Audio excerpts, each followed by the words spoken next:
Does anyone remember Kiki's Delivery Service? That beautiful movie about a young witch who has a courier service? If you did, you'll love this. Hey there, I'm CinnaBunny, and this is Mika and the Witch's Mountain. Mika is a young witch in training.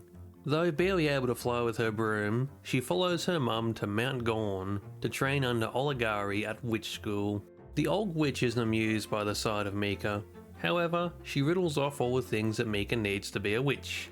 A broom, magic book, tempera paints, chocolate, and a plastic skull talisman.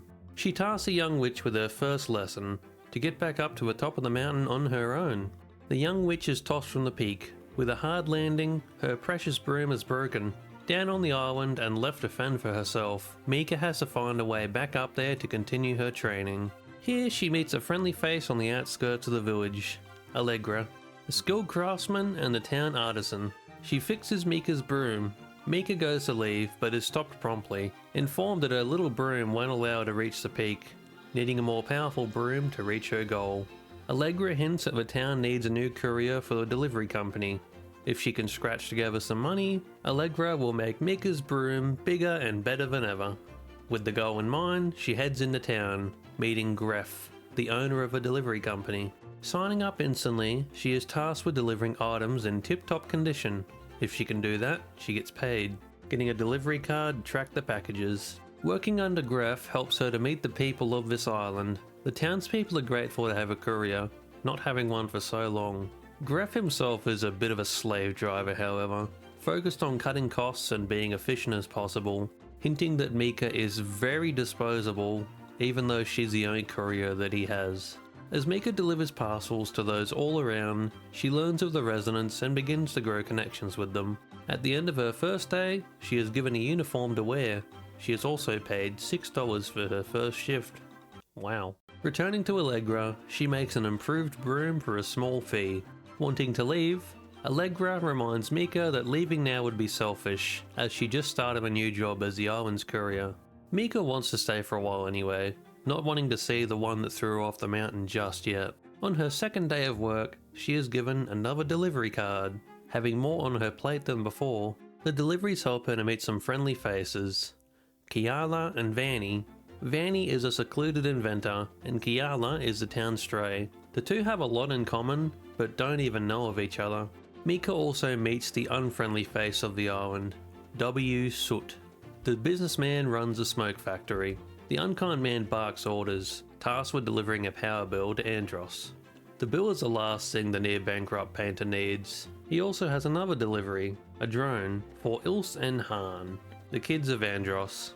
They used his credit card and they use it often to buy things that he can't afford.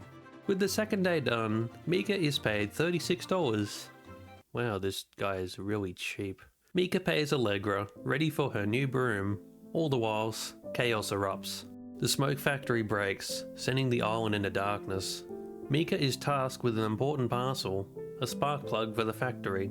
By the time she gets there, it's already been fixed. W. Soot instructs Gref to fire Mika instantly, to which he gladly does. Deflated, she flies off. She's soon hailed down by Alex, the train conductor. Alex needs to deliver a pot to Allegra, but she can't. She inspires Mika, telling her that everyone on the island adores her, uplifting Mika to continue on, now as a freelance courier. Delivering the ceramic pot to Allegra, she tells the bad news of losing her job. Still feeling down, she remembers that she has some chocolate, but it's for Oligari. Thinking of being thrown down the mountain, she shares it with Allegra instead, feeling better afterwards. With this kind act, Mika feels that her items that she brought with her may be of better use to her new friends.